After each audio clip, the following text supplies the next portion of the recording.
Good morning everyone. आज हम standard 10 circle chapter का ही कंटिन्यू करेंगे। जो नया थियरम है टेंजेंट सीकेंट सेगमेंट थियरम, आज हम उसके बारे में डिस्कस करेंगे।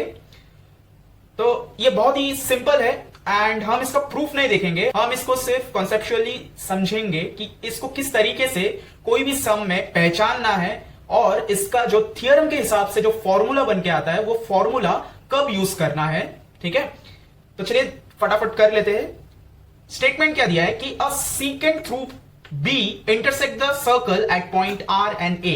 तो यहां पर है पॉइंट बी और यहां से एक सीकेंट बना हुआ है। सीकेंट आपको पता है, सर्कल के अंदर से एक सेगमेंट क्रॉस होते हुए वो बाहर तक आता है और दो इंटरसेक्शन पॉइंट क्रिएट करता है, उसको हम सीकेंट बोलते हैं। ठीक है, तो आप देख सकते हो पॉइंट बी से एक सीकेंट बना है जिसमें पॉइंट आर और ए में क्या हुआ है, इंटरसेक्शन हुआ है।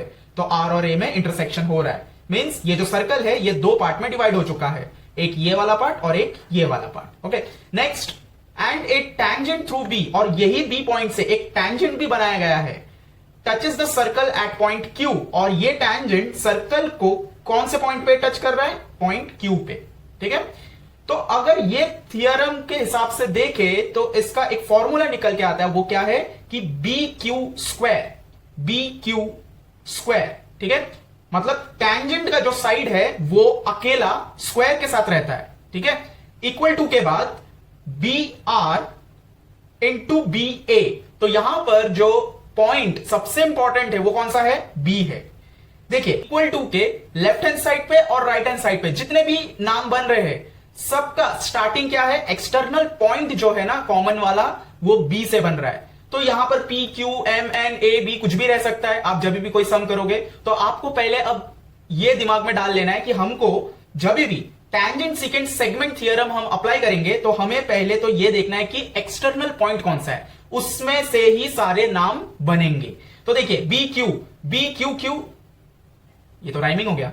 बी क्यू को यहां पर क्यों लिया है, क्योंकि ये टैंजेंट है और ये अकेला है और ये कहीं पर भी दो पार्ट में डिवाइड नहीं हो रहा है, ये एकदम सीधा जा रहा है। ठीक है ना, तो ये एकदम सीधा होने के वजह से ये अकेला भी है, इसीलिए इसको अकेला स्क्वायर में रखा है। ठीक है, देखिए मैं पहले ना आपको ये टेक्निक समझा दे रहा हूं कि इसको याद कैसे रखना है, उसके बाद इसके बारे में पढ़ेंगे। देन इक्वल टू के राइट हैंड साइड पे B R means external point से स्टार्ट किया एंड पॉइंट आर तक गए। आर तक मींस फर्स्ट इंटरसेक्शन पॉइंट तक गए, तो पहला एक सेगमेंट मिल गया। देन इनटू वही बी से स्टार्ट करना है और सेकंड इंटरसेक्शन पॉइंट तक जाना है, ए दूसरा सेगमेंट मिल गया। ठीक है, ये है थियरम के हिसाब से फॉर्मूला कि अगर आपको कोई भी सम में कोई भी एक सेगमेंट का अगर मेजरमेंट फाइंड करना हो तो आपको यह फॉर्मूला यूज करना है। अब आते हैं कि यह तरीका किस तरीके से है और क्यों है। देखिए, टैंजेंट क्यू बी जो है, क्यू बी का मेजरमेंट जितना भी होगा उसको अगर हम स्क्वायर करेंगे तो कितना आएगा। तो सपोज हम क्यू बी को मान लेते हैं 15 है। ठीक है, 15 सेंटीमीटर मींस अगर मैं इसी फॉर्मूले में डालूं तो क्यू बी कितना आना चाहिए, 15 स्क्वायर आना चाहिए। ठीक है, तो 15 स्क्वायर का आंसर क्या है, 15 स्क्वायर का आंसर है 225। ये जो मेजरमेंट है टैंजेंट का, ये मेजरमेंट अब ये जो सीकेंट है उसके पार्ट्स को अगर हम मल्टीप्लाई करें तो 225 ही आएगा। तो किस तरीके से इस पार्ट को मल्टीप्लाई करना है वो थोड़ा अलग है यहां पर, कि B are into R A नहीं करना है आपको बी आर इंटू बी ए करना है। ये मल्टीप्लीकेशन जब आप करेंगे तो आपको टैंजेंट जितना मेजरमेंट का आया है आपको यहां पर भी वही मेजरमेंट आएगा। ठीक है, अब अगर 15 स्क्वायर का आंसर 225 है, इसका मतलब 15 स्क्वायर इज इक्वल्स टू 225, इसका मतलब 15 स्क्वायर इज इक्वल्स टू 225 को बाइफरकेट करना है। तो अगर हम इसको बाइफरकेट करें, देखिए सम में आपको बाइफरकेट नहीं करना है, मैं यहां पर आपको समझा रहा हूं कि 225 को अगर हम बाइफरकेट करें और यहां पर थोड़ा सा बी आर और बी ए को दे दे तो 225 को बाइफरकेट करेंगे तो कितना आता है, तो समझिए 9 इंटू 25। ठीक है, तो 9 इंटू 25 करते हैं तो भी हमें आंसर क्या आता है, 9 इंटू 25 करने से 225 आंसर आता है। इसका मतलब ये जो 9 है इसको हम BR और ये जो 25 है इसको हम BA बोल सकते हैं, और ये जो पूरा 225 है इसको हम BQ बोल सकते हैं। ठीक है, अब इसका जो नाम है टैंजेंट सीकेंट सेगमेंट थ्योरम, ये कैसे आ रहा है? टैंजेंट का मतलब एक पॉइंट से एक टैंजेंट बना हुआ, एंड सीकेंट सेगमेंट का मतलब है ये है सीकेंट, और सेगमेंट क्यों है? क्योंकि सेगमेंट में दोनों तरफ क्या होता है, डॉट होता है। तो यहां पर देखिए ये दोनों तरफ डॉट है तो ये सेगमेंट होता है। तो इसका पहले तो ये सर्कल को क्रॉस करते हुए दो इंटरसेक्शन पॉइंट बना के अगर बाहर आता है तो इसका नाम तो सीकेंट पड़ गया। अब इसको सेगमेंट भी बोल दिया है एंड थियरम। तो थियरम का मतलब ये दो लाइन के मीट अप करने के वजह से एक्सटर्नल पॉइंट पे एक थियरम निकल के आता है कि किस तरीके से आप अगर ये चीज यहां पर प्रोड्यूस होती है तो आप उसके लेंथ कैसे निकाल सकते हैं, उसका तरीका क्या है। तो यहां पर मैंने इस वजह से ये बना के रखा है कि आपको समझ में आए कि हम टैंजेंट का QB लेते हैं। ठीक है, तो QB को हमें एक बार स्क्वायर में रखना है एंड सीकेंट का BR पहले लेना है। ठीक है, इनटू फिर BA पूरा लेना है। अब देखिए BA के अंदर R जो है वो इंक्लूडेड है, लेकिन आपको R तभी लेना नहीं है। और ये देखिए यहां पर एक्चुअली R आना चाहिए ना, तो BA जो पूरा है उसके अंदर R इंक्लूडेड है, लेकिन आपको BR इंटू BA करना है। ठीक है, तो ये BR इंटू BA, तो इसका फॉर्मूला क्या बनता है कि QB square is equals to BR into BA। अब अगर मैंने आपको पूछ लिया कि बताओ कि AR कितना है, AR तो आपको पता नहीं है क्योंकि BR आपको पता है 9 है एंड BA आपको पता है 25 है। ठीक है, लेकिन AR नहीं पता है आपको, तो ये AR कैसे निकालोगे आप?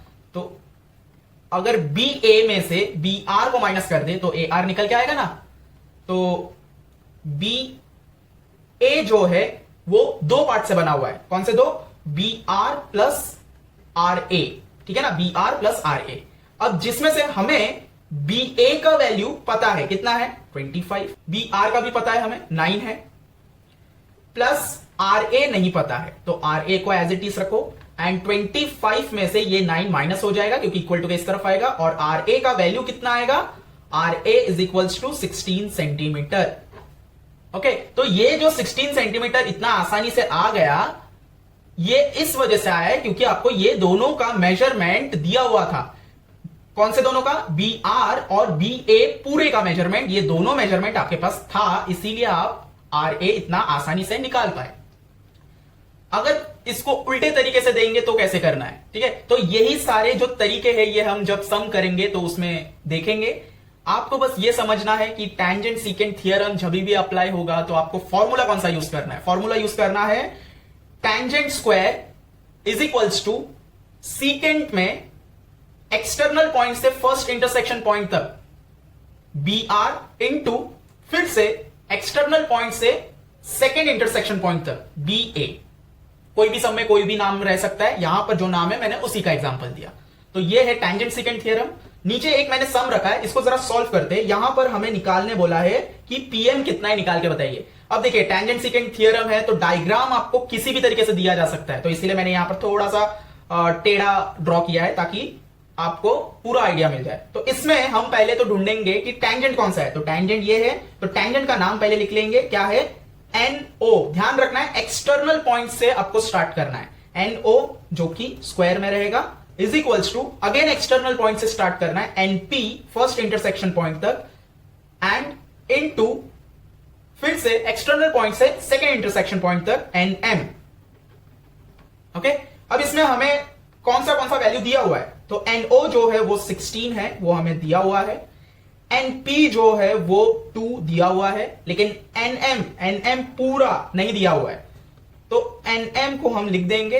अब 16 इंटू 16 यहां पर लिख देंगे is equals to 2 into NM कौन से दो पार्ट से बना हुआ है, यहां पर उसको बाइफिकेट कर देंगे। NP plus PM। ओके, अब यहां पर हम क्या करेंगे, ये 2 को यहां ले लेते, तो 16 इंटू 16 यहां पर डिवाइड में आ जाएगा क्योंकि मल्टीप्लीकेशन में ना, यहां पर इज इक्वल्स टू एनपी का वैल्यू कितना है 2, तो हम यहां पर रख देते 2 प्लस पीएम। ओके, इसको सॉल्व करते 2 1 जा 2, 2 8 जा 16, तो हमारे पास क्या बचा कि 8 into 16 is equals to 2 plus PM. तो यहां पर आएगा 128 is equals to 2 plus PM. अब आप क्या कर सकते हो, 2 को यहां लीजिए तो वो 128 से माइनस हो जाएगा एंड फाइनली पीएम का वैल्यू कितना आएगा 126। ओके, तो पीएम हमने किस तरीके से फाइंड किया देखा आपने। अब जरा इसको वेरीफाई करते कि क्या ये आंसर राइट है। ठीक है, तो वेरीफाई करने के लिए हमें यही फॉर्मूले को देखना होगा। तो हम यहां पर इस फॉर्मूले को देखेंगे। मैं यहां पर करता हूं, जगह मेरे पास ज्यादा नहीं है। देखिए एनओ को स्क्वायर करेंगे पहले, कितना आंसर आता है देखते 16 जा, तो इसका मतलब 16 इंटू 16 करने से हमें आता है 256। इसका मतलब एनपी और एनएम को मल्टीप्लाई करने से हमें 256 आना चाहिए, क्योंकि इक्वल टू है ना। ओके, तो एनपी कितना है हमारे पास, एनपी है 2 इंटू एनएम। यहां पर हम एनएम निकालना भूल गए क्योंकि पीएम निकालने बोला था, हमने पीएम निकाल के छोड़ दिया। एनएम कितना होता है वो देखते हैं कि एनएम निकालने के लिए हमें क्या करना पड़ेगा,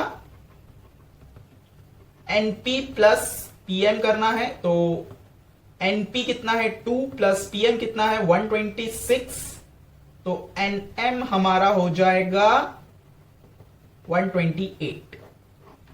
ओके, तो यहां पर करेंगे 128, तो ये जो 2 है ये है हमारा एनपी एंड ये जो 128 है ये है हमारा एनएम जो हमने अभी अभी निकाला। तो अब इसको अगर हम मल्टीप्लाई करें तो हमारा 256 आएगा। तो देखिए दोनों इक्वल हुआ कि नहीं। ठीक है, तो अगर इसका वैल्यू 256 है और इन दोनों का वैल्यू 256 आ रहा है, इसका मतलब ये करेक्ट है। ठीक है ना, तो ये तरीका था इसको समझने का कि किस तरीके से टैंजेंट सीकेंट थ्योरम से हम मेजरमेंट्स निकाल सकते हैं और वेरीफाई भी कर सकते हैं कि वो बराबर है कि नहीं। तो आई होप आपको ये समझ में आया कि टैंजेंट सीकेंट थ्योरम क्या होता है एंड उसको बस कैसे समझना है, कैसे पहचानना है और फॉर्मूला को किस तरीके से यूज करना है वो आपको सिर्फ याद रखना है।